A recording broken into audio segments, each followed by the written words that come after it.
माननीय उपसभापति महोदय, मैं महामहिम राष्ट्रपति महोदय के अभिभाषण पर कृतज्ञता ज्ञापित करने के लिए खड़ा हुआ हूँ। मुझे बहुत प्रसन्नता है कि माननीय राष्ट्रपति जी ने दोनों सदनों को संयुक्त रूप से संबोधित किया और विगत वर्ष में जो उल्लेखनीय प्रगति थी और देश से और नागरिकों से जो उनकी अपेक्षा थी, उन्होंने विस्तार से देश के समक्ष रखा। मैं उनका आभारी हूँ।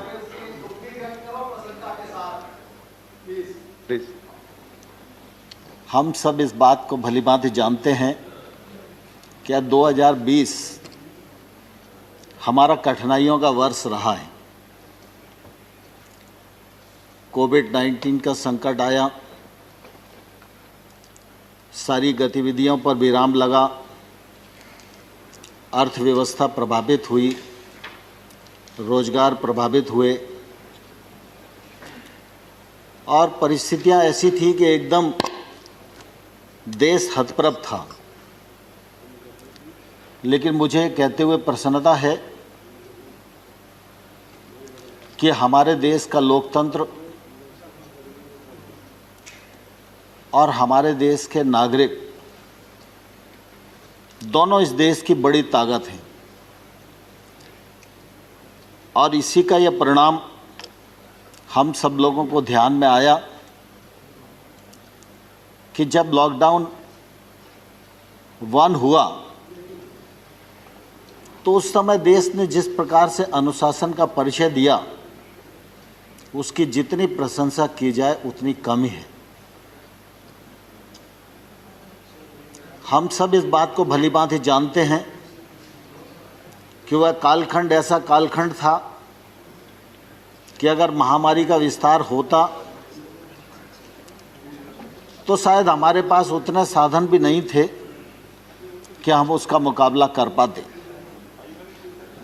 चाहे वो पीपीई किट का मामला हो, चाहे मास्क का मामला हो, सैनिटाइज़र का मामला हो, स्वास्थ्य व्यवस्थाओं का मामला हो। लेकिन प्रधानमंत्री नरेंद्र मोदी जी ने बहुत ही गंभीरता के साथ, साहस के साथ जो निर्णय किए और उन निर्णयों का जिस प्रकार से 100% पालन में राज्य सरकारों ने, नागरिकों ने भूमिका निभाई, वह निश्चित रूप से अविस्मरणीय है। इस दौरान बहुत सारे कोरोना वारियर उनका देहांत भी हुआ, बहुत सारे नागरिक भाई हमसे बिछड़ गए, कई संसद के साथी हमसे बिछड़ गए। निश्चित रूप से उसका भी दुख सारे देश को और हम सब लोगों को है। लेकिन ये भारत के लोकतंत्र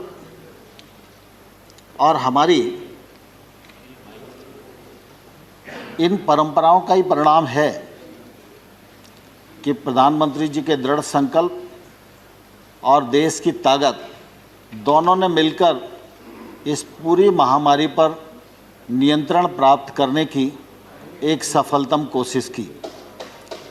और आज हम ये कह सकते हैं कि इस प्रकार की जो महामारी है, इस महामारी से निपटने के लिए भारत पूर्ण रूपेण सक्षम है। एक पीपीई किट बनाना हमारे लिए मुश्किल होता था, आज हम पीपीई किट दूसरों को देने की स्थिति में आ गए हैं। जिला अस्पतालों तक में वेंटिलेटर की सुविधा हमारे यहाँ नहीं हुआ करती थी। यह सुविधा जिला स्तर के अस्पतालों से नीचे तक के जो हमारे छोटे अस्पताल हैं, वहाँ ऑक्सीजन की व्यवस्था, वेंटिलेटर की व्यवस्था पहुँच गई है और उसके कारण निश्चित रूप से इस पर नियंत्रण प्राप्त करने में हम लोग बहुत सफल हुए हैं। इसके लिए प्रधानमंत्री जी के इस कृतित्व की निश्चित रूप से मैं प्रशंसा करना चाहता हूँ।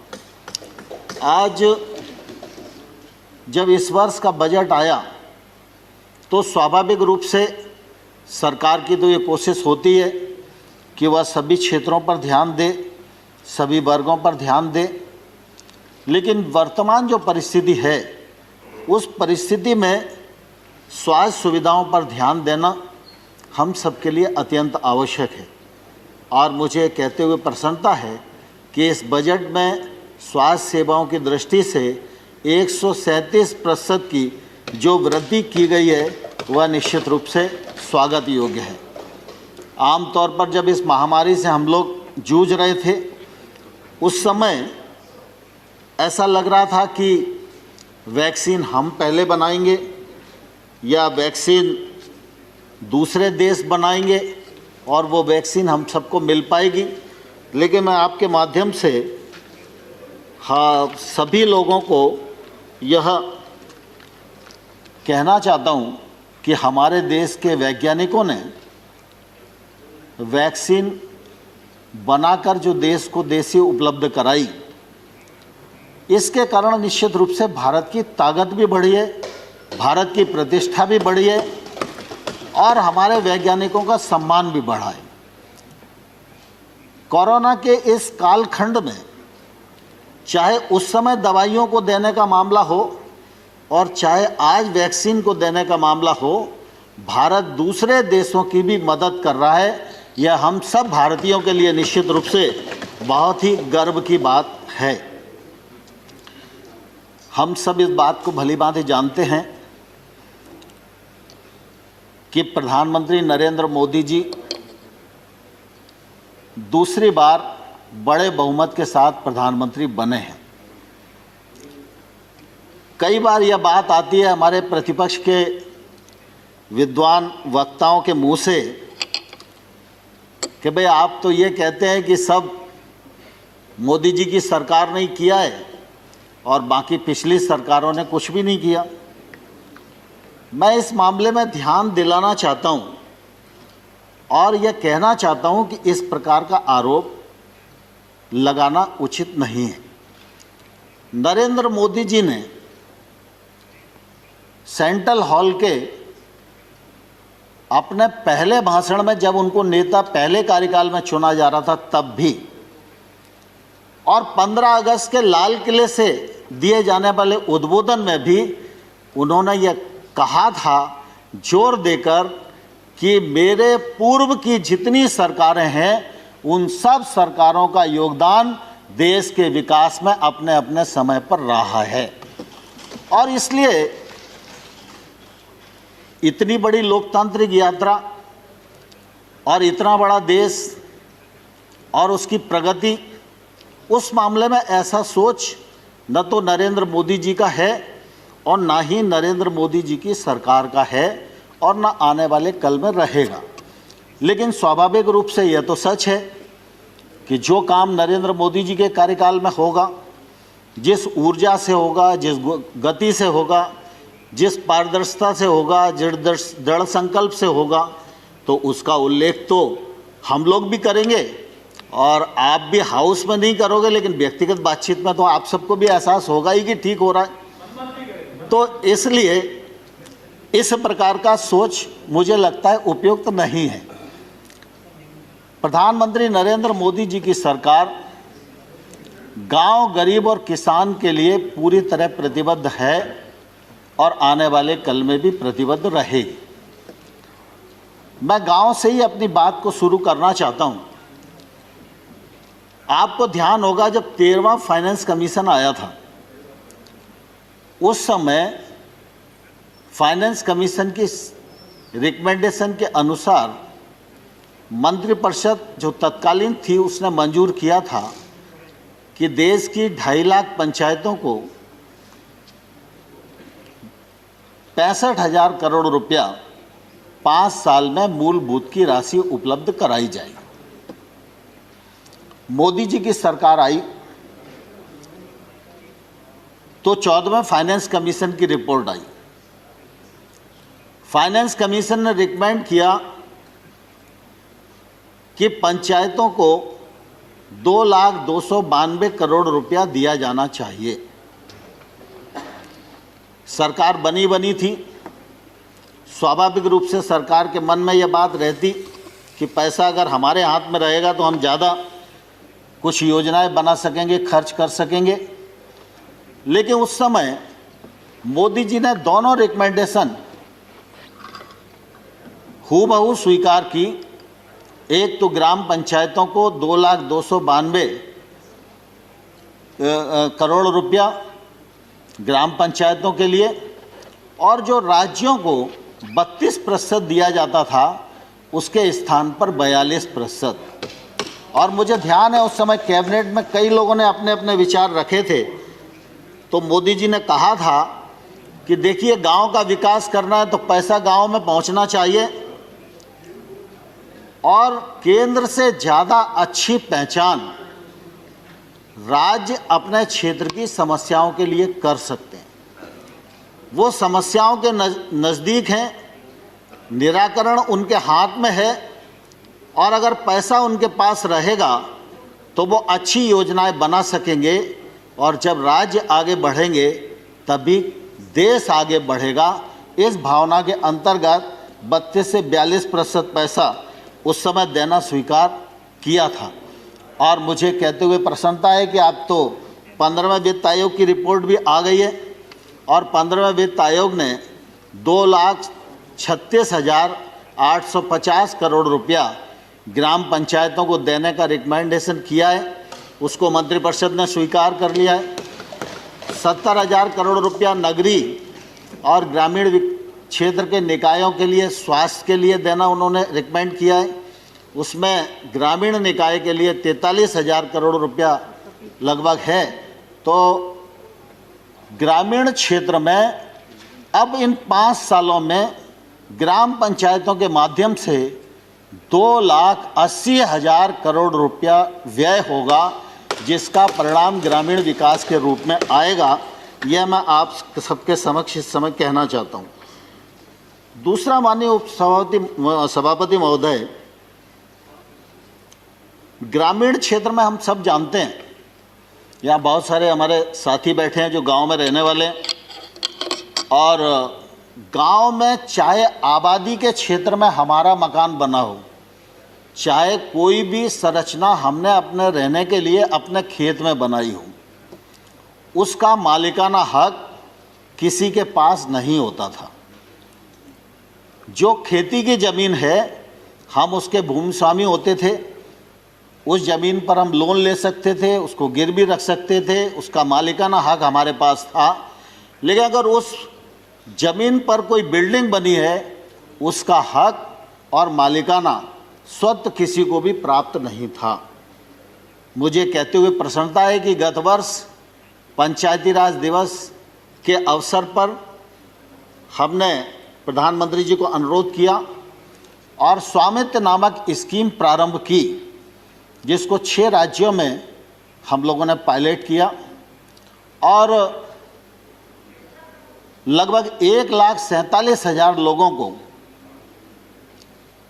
अभी तक मालिकाना हक दिया जा चुका है।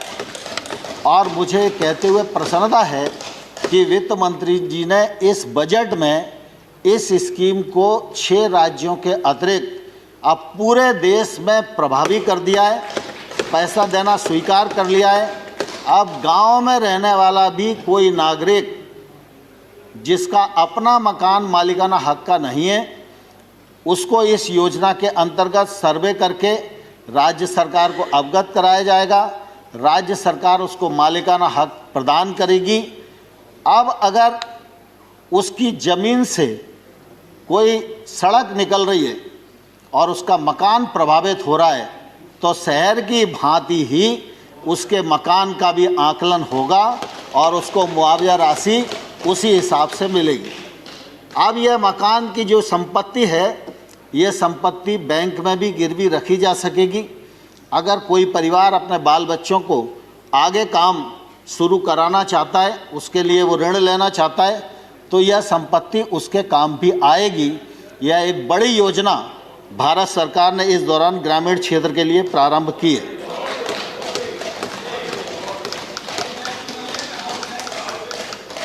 दूसरा, माननीय सभापति महोदय, मनरेगा, यह तो सच है कि आप सबके कार्यकाल में प्रारंभ हुआ।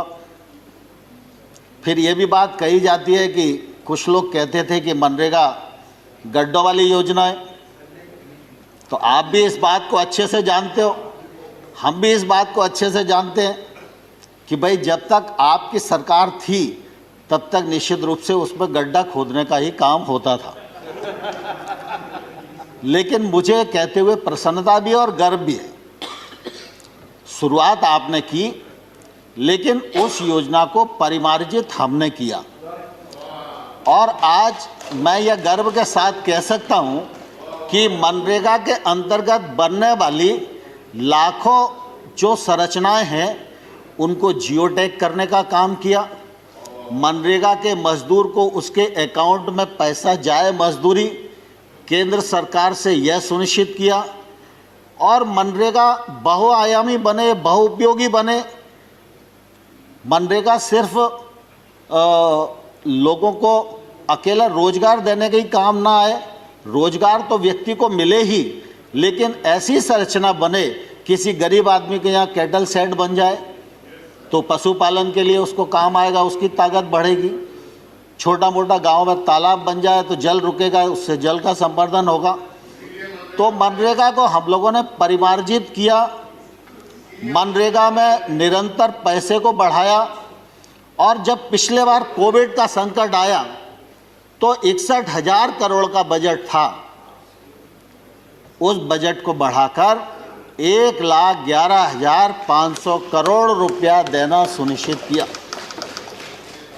तो मनरेगा के माध्यम से 10 करोड़ से अधिक लोगों को रोजगार मिला।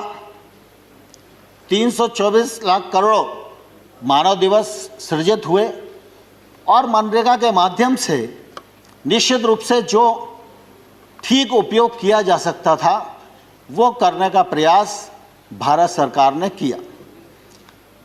अभी माइग्रेंट लेबर की भी बात आई, तो मनरेगा ने भी ये सुनिश्चित किया कि माइग्रेंट लेबर को रोजगार मिले, और फिर प्रधानमंत्री जी ने गरीब कल्याण रोजगार अभियान भी संचालित किया।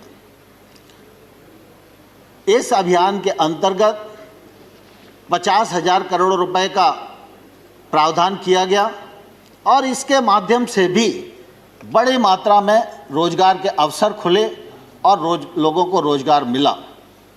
मुझे कहते हुए प्रसन्नता है कि देश में चाहे बड़ी सड़क बने, चाहे चतुर्भुज योजना बने, और चाहे छोटे से छोटे गांव में गांव का व्यक्ति भी डामरीकृत सड़क को जोड़ पाए, उसका उपयोग कर पाए, यह कल्पना भारत के पूर्व प्रधानमंत्री अटल बिहारी वाजपेयी जी ने की थी।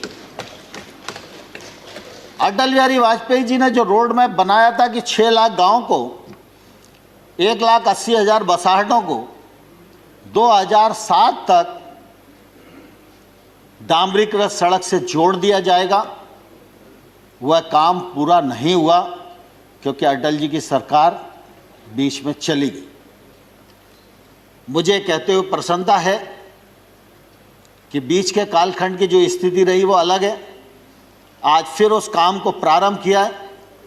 फर्स्ट फेज, सेकंड फेज पूर्णता की ओर है, और मुझे कहते हुए प्रसन्नता है कि जब प्रधानमंत्री नरेंद्र मोदी जी ने दूसरा कार्यकाल प्रारंभ किया तो 80,250 करोड़ रुपए की लागत से 1,25,000 किलोमीटर सड़क थर्ड फेज के अंतर्गत बनाई जाएगी। यह भी हम लोगों ने सुनिश्चित किया, बनाई जाएगी, जिसमें 42,000 किलोमीटर जो है स्वीकृत हो गई है। बहुत सारी जगह उसके शिलान्यास, भूमि पूजन भी सांसद लोग कर रहे हैं। तीसरा, ग्रामीण क्षेत्र में हम जानते हैं कि आजीविका की बड़ी आवश्यकता है। 66 लाख सेल्फ हेल्प ग्रुप को शक्ति संपन्न बनाने की कोशिश की जा रही है। अभी तक उनको बैंक से जो ऋण का लिंकेज हुआ है वो लगभग 3 लाख करोड़ का है। उनका एनपीए जो कभी 2014 से पहले 23% हुआ करता था, आज हम लोगों ने परिमार्जित करके 2% तक उसको लेकर आए। और आप सब देखेंगे कि जब कोविड का संकट आया तो शहर में तो जागरूक थे, पढ़े लिखे लोग थे, लेकिन गांव में भी ग्राम पंचायत का सचिव, रोजगार सहायक, आशा वर्कर और सेल्फ हेल्प ग्रुप की महिलाओं ने कोविड प्रोटोकॉल का 100% पालन करने में अपनी भूमिका का निर्वाह किया। चाहे वो मास्क बनाने का मामला हो, सैनिटाइजर बनाने का मामला हो, उन सब ने देश के उस कालखंड के दौरान जो अपनी भूमिका थी उस भूमिका का निर्वाह करने की पूरी एक सफलतम कोशिश की है। मैं सदन के माध्यम से सेल्फ हेल्प ग्रुप की सभी बहनों को बधाई भी देना चाहता हूँ। माननीय अध्यक्ष महोदय, माननीय सभापति महोदय, निश्चित रूप से ग्रामीण विकास के क्षेत्र में गरीब आदमी के जीवन स्तर में बदलाव आए, इस बात का सद प्रयत्न और संकल्प प्रधानमंत्री मोदी जी का रहा। मुझे कहते हुए प्रसन्नता है कि प्रधानमंत्री आवास योजना को दोबारा से परिमार्जित करके बनाया गया, आकार बढ़ाया गया, पैसा बढ़ाया गया। और सिर्फ इतना ही नहीं कि हम आवास दे रहे हैं, इसका कोई यश प्राप्त किया जाए। गांव में रहने वाले व्यक्ति का जीवन सुगम हो, उसका जीवन यशस्वी हो, वह सही प्रकार से अपने परिवार के साथ रह पाए, इसलिए उसको आवास भी दिया। 8 करोड़ उज्ज्वला योजना के अंतर्गत रसोई गैस भी उसको उपलब्ध कराया, हर घर में शौचालय की उपलब्धता कराई, सौभाग्य योजना के अंतर्गत उसको बिजली की उपलब्धता कराई, उस घर में रसोई की उपलब्धता कराई। और आज हम ये कह सकते हैं कि इन सब गरीब हितैषी योजनाओं के कारण गांव में निवास करने वाले व्यक्ति के जीवन स्तर में बदलाव आया है। यह निश्चित रूप से एक योजनाबद्ध आमूलचूल परिवर्तन है।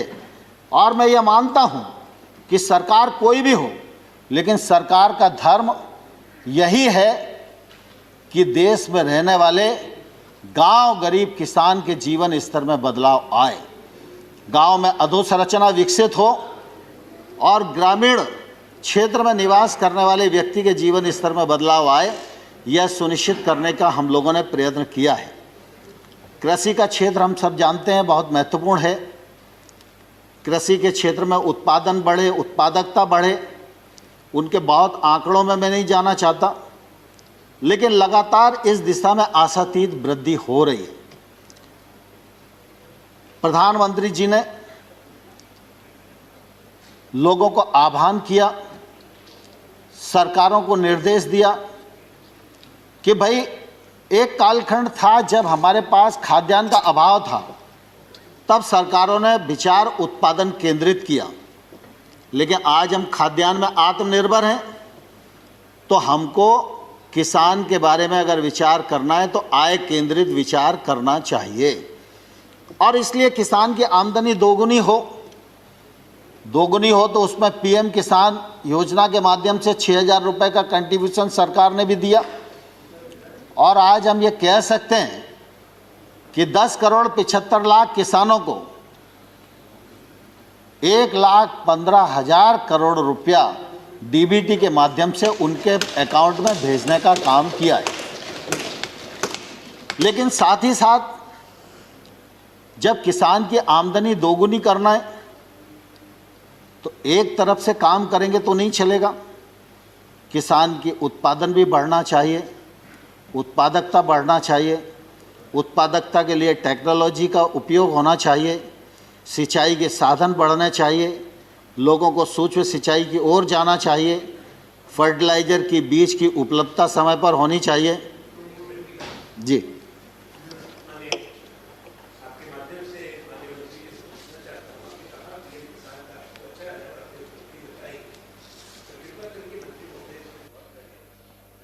के बजट में पढ़ा है गौर से, उसमें 10,000 रुपया पीएम किसान में कम किया है, तो 10,000 करोड़, तो कृपा करके ज़रा उसमें वित्त मंत्री से बात करके इसमें आज के समय में जब इतने बड़ा उत्पादन हो रहा है इसको कम करना उचित है। आनंद जी ने बिल्कुल वाजिब बात की ओर ध्यान दिलाया है, लेकिन मैं उनको स्पष्ट करना चाहता हूं कि जब पीएम किसान योजना का सृजन हुआ उस समय एक अनुमान लगाया क्या कि देश में 14.5 करोड़ किसान होंगे।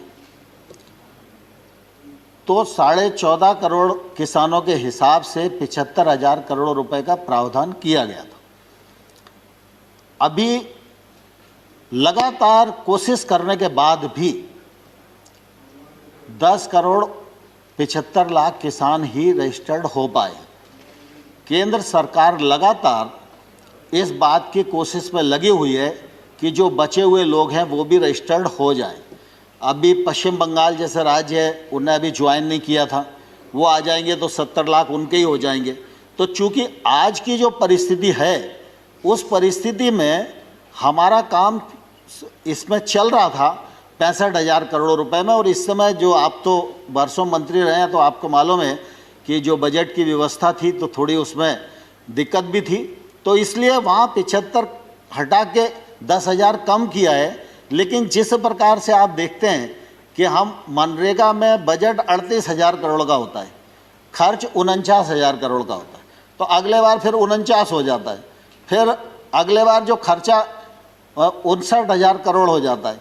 इसी प्रकार से आज भी अगर हम देखेंगे 61 की जगह 1,11,000 करोड़ किया।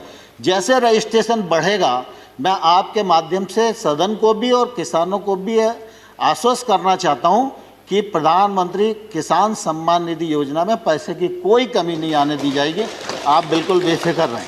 मंत्री महोदय, आपको कंक्लूड करने की ओर जाना पड़ेगा। जी ठीक है। Till he concludes and we will reduce it from our other speakers. ठीक है। दूसरा, माननीय सभापति जी, हम सब इस बात को भलीभांति जानते हैं कि यूरिया की किल्लत किसानी के समय हमेशा होती थी।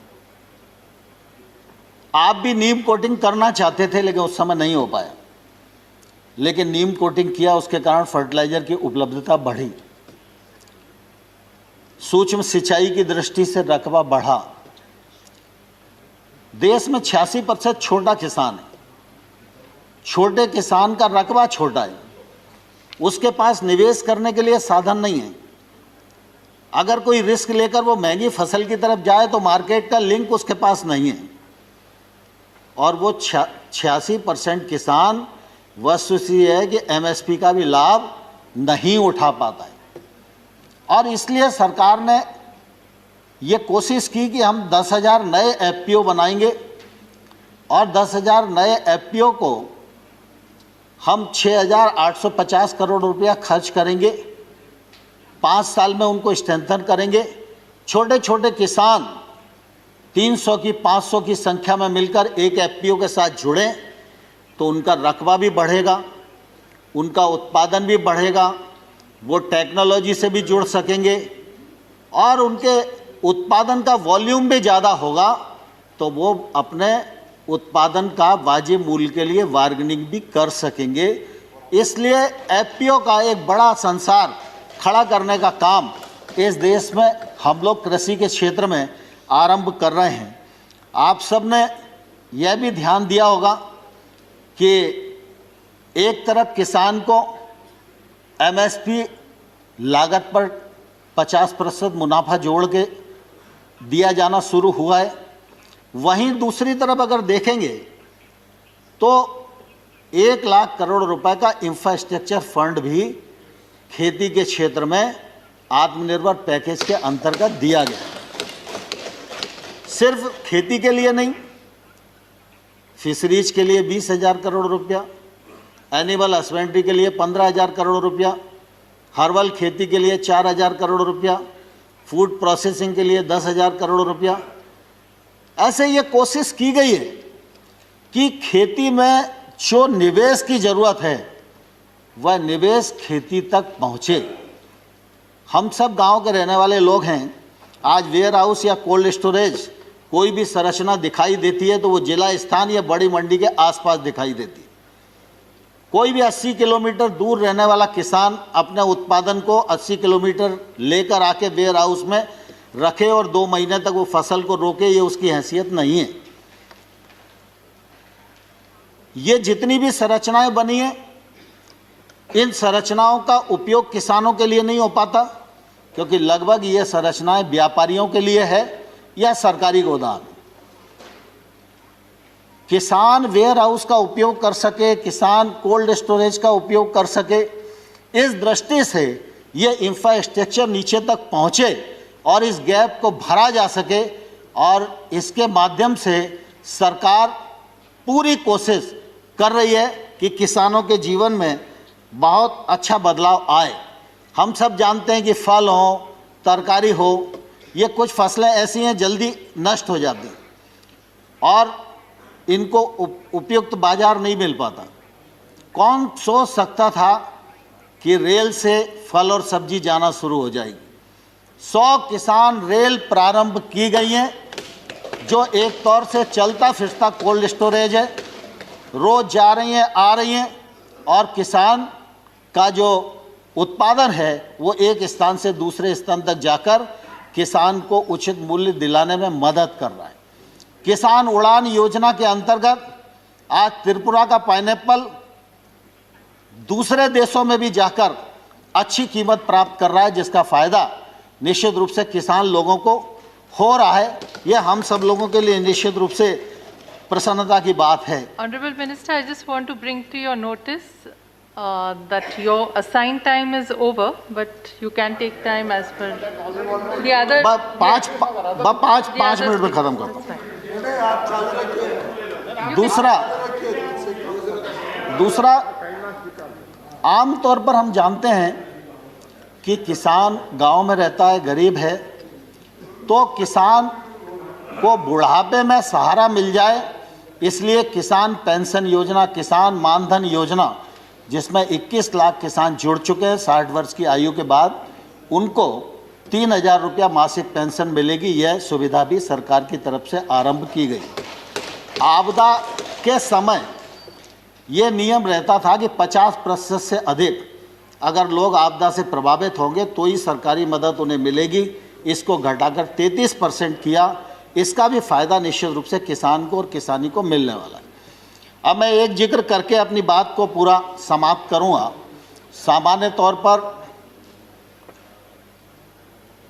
3 कृषि सुधार कानूनों की बात इस समय ज्वलंत मुद्दा है, लेकिन मैं धन्यवाद देना चाहूँगा प्रतिपक्ष के सभी मेंबर्स को भी।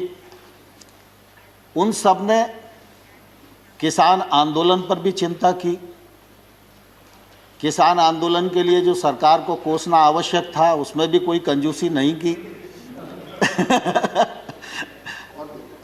और कानूनों को काले कानून भी जोर देकर कहा। लेकिन मैं आज़ाद साहब और आने भाई आपको बताना चाहता हूं कि मैं किसान यूनियन से भी 2 महीने तक यही पूछता रहा कि कानून में काला क्या है, एक मुझे बताओ तो मैं उसको ठीक करने की कोशिश करूं। लेकिन मुझे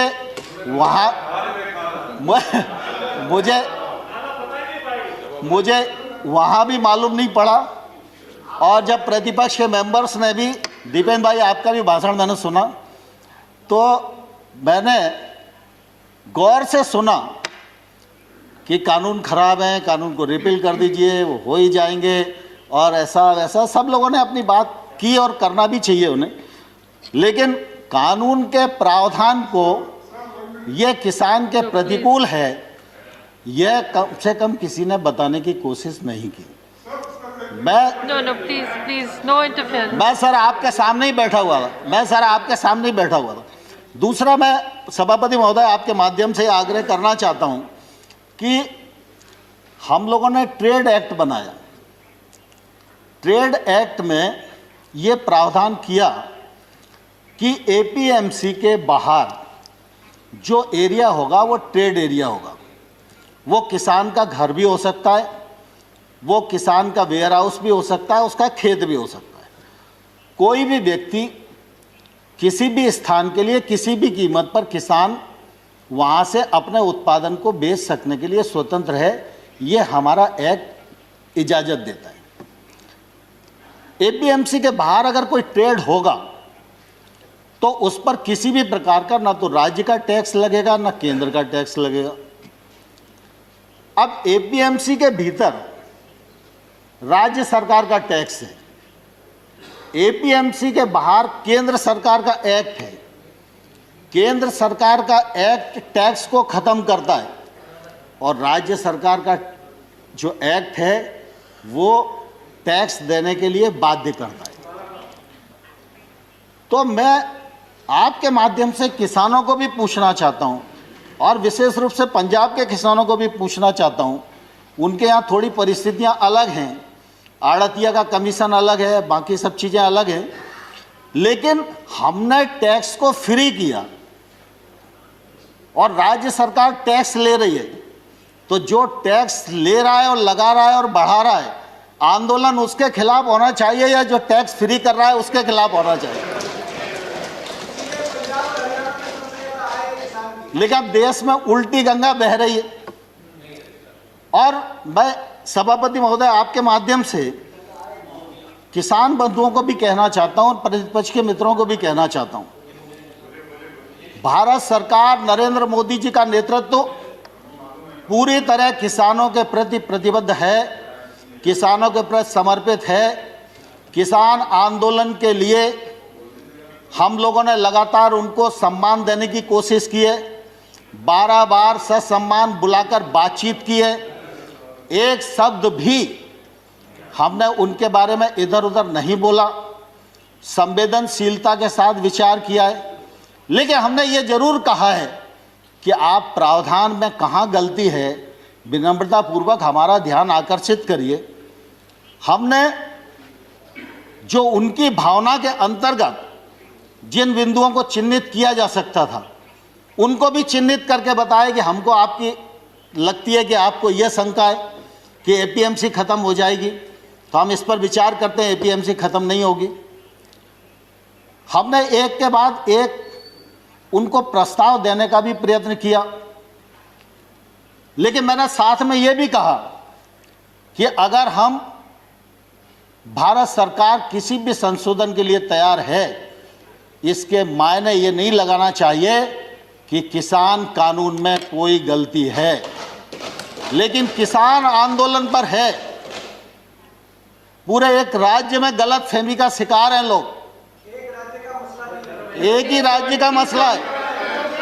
Please don't interfere. Let him speak. Please don't. We are very short on time. सभापति महोदय, किसानों को इस बात के लिए बरगलाया गया है कि ये कानून आपकी जमीन को ले जाएंगे। मैं कहता हूं कॉन्ट्रैक्ट फार्मिंग के एक्ट में कोई एक प्रावधान बताए, कोई एक प्रावधान बताए। खड़गे जी, खड़गे जी दुनिया जानती है, खड़गे जी दुनिया जानती है, पानी से खेती होती है, खून से खेती सिर्फ कांग्रेस ही कर सकती है, भारतीय जनता पार्टी खून से खेती नहीं कर सकती।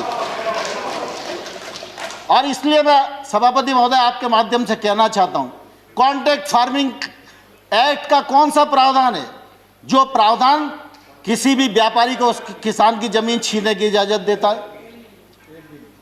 लेकिन लोगों को भड़काया जा रहा है, जमीन चली जाएगी।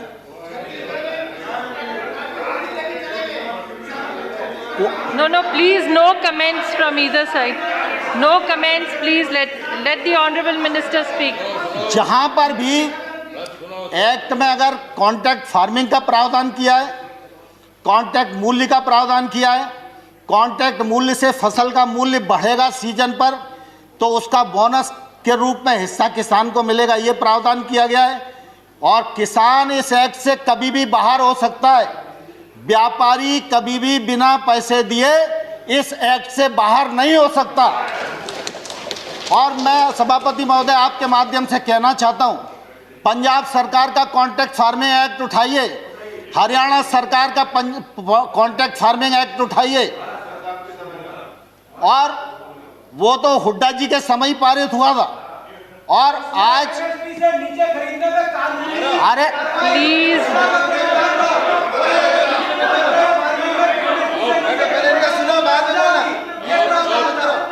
excuse me, please, he is not yielding. He is not yielding, so please. Dipendra भाई दीपेंद्र भाई दीपेंद्र भाई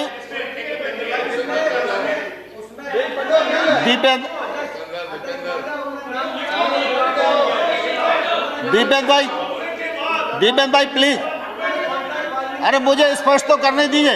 You still मुझे have a स्पष्ट तो करने member, दीजिए। you can speak. He can reply नहीं later. नहीं, आपका नहीं लिया मैंने।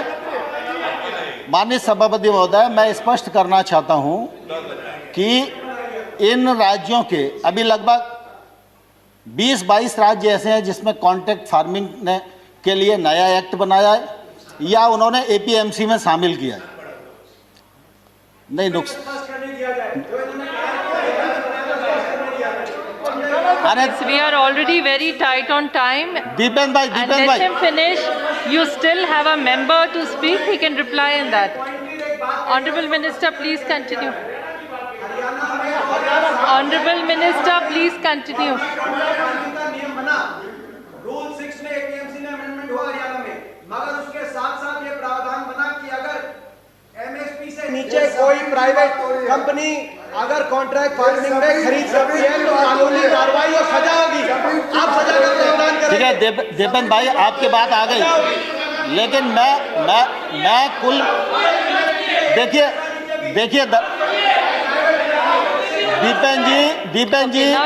दीपेंद्र जी सवाल इसका नहीं है कि उस एक्ट में क्या लिखा है, सवाल इसका है कि कॉन्ट्रैक्ट फार्मिंग एक्ट है या नहीं है, और कॉन्ट्रैक्ट फार्मिंग एक्ट कब बना, और उस कॉन्ट्रैक्ट फार्मिंग एक्ट में अगर किसान गलती करेगा तो किसान को जेल जाना पड़ेगा।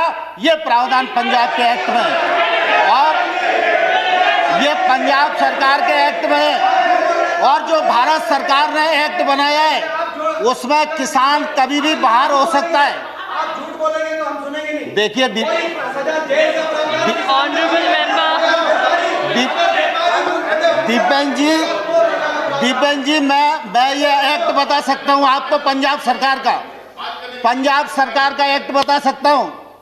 पंजाब सरकार के एक्ट में किसान को जेल जाने का प्रावधान है, और अगर वो नहीं देगा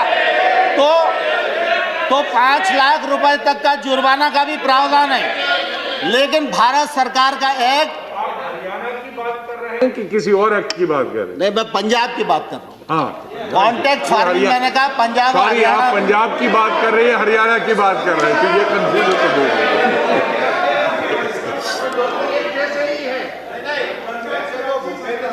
ऐसे तो भूपेंद्र सिंह हुड्डा जी की कमेटी की रिपोर्ट थी जिसमें उन्होंने कहा था एपीएमसी को समाप्त करो, उस बात को अगर इनकार करो तो बताओ। So, Honorable Minister, एपीएमसी को समाप्त करो, और ये पंजाब में हुड्डा जी अब Honorable एक Minister, बार दीपेंद्र जी किसकी सरकार है पंजाब में yes, sir. When any reference has to be made to a person और state or a state, Under and which the individual rule? person Under which rule is are not you present putting up here, the point of order? and about a Sir, report actually, under which is neither an official report nor a government report. So those Under references which must be rule, excluded. Sharma ji, are you making the point of order? Dipendra ji Isn't given the rule. Dipendra ji please. Honorable Minister, please sit, let him speak. देखिए ये Honorable contract member, farming act Honorable member. और ये trade act, ये सब हुड्डा जी की recommendation के कारण आए। कान खोलकर सुन लो, ये हुड्डा कमेटी की रिपोर्ट के कारण आए। और अब जब दोबारा से कृषि पर बहस हो, तब आप पढ़ के आना और बहस करना, मैं जवाब Under which दूंगा आपको। rule, sir? Bhupendra Yadav ji has a point of order. Please say under Bhupendra which ji. rule and madam माननीय सभापति महोदय, madam Bhupendra rule Yadav ji. 238 rule 9 shall not obstruct proceeding, his or interrupt and avoid making running commentaries with speeches are being made in the council. उनको जरा restrict करिए. Honorable members, please realize we are very short on time. And नहीं, let सभापति the Honorable महोदय, मैं Minister 2 minute finish में his समाप्त कर रहा हूं. speech. You still have one member who can speak, so they can respond to what Honorable Minister is saying. So, माननीय Honorable सभापति Minister, ji, please don't give a माननीय chance and सभापति जी, complete it. मैं आपके माध्यम से सदन को बताना चाहता हूं, खरीद में ट्रांसपेरेंसी आए, ई ट्रांजैक्शन बढ़े, किसान को वाजिब दाम मिले, इलेक्ट्रॉनिक ट्रेड बढ़े, इसके लिए 1000 मंडियों को इनाम मंडी के रूप में परिवर्तित किया और 1000 और अब कर देंगे, बजट में प्रावधान हो गया। इसी प्रकार से लगातार हमने कोशिश की है कि कृषक की आमदनी दोगुनी हो और किसानी का योगदान देश के जीडीपी में तीव्र गति से बढ़े। ये जो कृषि सुधार बिल हैं, ये बिल भी इसी दिशा में एक महत्वपूर्ण कदम है। मैं आपके माध्यम से सारे सदन को भी और सारे किसान भाइयों को भी ये कहना चाहता हूँ कि प्रधानमंत्री नरेंद्र मोदी जी किसानों के लिए समर्पित हैं और रहेंगे। नरेंद्र मोदी जी ने कृषि सुधार बिल जो लेकर आए हैं, वो किसान के जीवन में क्रांतिकारी परिवर्तन लाने वाले हैं, किसान की आमदनी बढ़ाने वाले हैं और देश आगे बढ़े, गांव आगे बढ़े, किसान आगे बढ़े और देश का इकबाल पूरी दुनिया में बुलंद हो, इस उद्देश्य के साथ मोदी सरकार इस देश में काम कर रही है। माननीय सभापति महोदय, बहुत बहुत धन्यवाद। धन्यवाद तोमर जी।